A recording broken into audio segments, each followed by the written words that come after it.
இப்போ நம்ம செய்ய போது பாண்டியா ஸ்டைல் குருமா. எப்படி செய்யலாம் பார்க்கலாமா?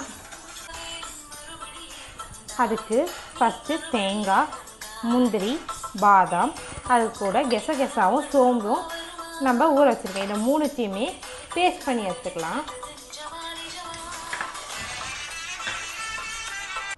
இப்போ நெக்ஸ்ட்டு இலை, பட்டை, சோம்பு, ஸ்டார், அது கூட பச்சை மிளகா, இஞ்சி பூண்டு பேஸ்ட்டு, வெங்காயம், இது எல்லாத்தையும் வதக்கி போகிறோம். இப்போ இது கூட தேங்காய், முந்திரி, பாதாம், இது கூட இந்த கெசகெசாவும் சோம்பும் ஊற வச்சுருந்த தண்ணி பேஸ்ட்டாக வச்சுக்கலாம்.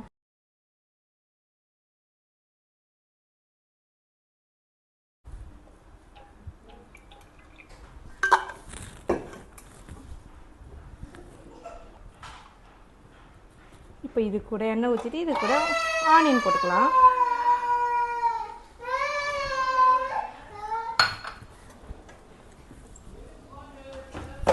அது கூட நல்லா இதை வதக்கி எடுத்துக்கலாம்.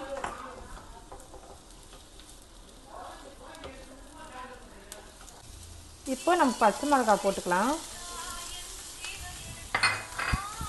இதை நல்லா வதக்கி பேஸ்ட் ஆக்கணும்.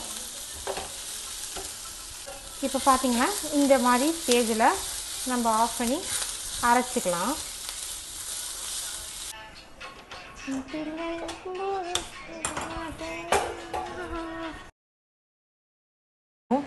கொஞ்சம் எண்ணெய் ஊற்றிக்கிட்டு இலை, பட்டை, ஸ்டார் அண்ட் கொஞ்சோண்டு சோம்பு போட்டு நல்லா வதக்கிக்கலாம்.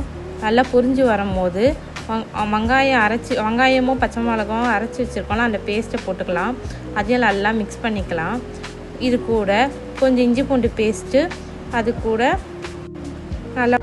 நல்லா வதக்கிக்கலாம். இது கூட உப்பு, மஞ்சத்தூள், கொஞ்சோண்டு கரம் மசாலா போட்டு நல்லா மிக்ஸ் பண்ணிக்கலாம்.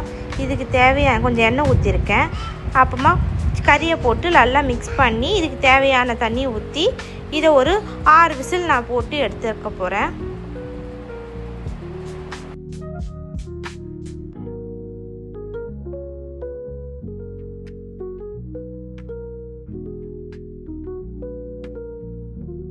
ஒரு 6 விசில் வச்சு எடுத்துருக்கேன். இப்போது நான் அரைச்சி வச்சுருக்க தேங்காய் பேஸ்ட்டை போட்டுக்கலாம். கொஞ்சம் தண்ணி போட்டுக்கலாம். இதெல்லாம் கொதிச்சு வரும்போது கொத்தமல்லி போட்டுக்கலாம். இதே ஸ்டைலில் நீங்கள் மட்டன் குருமா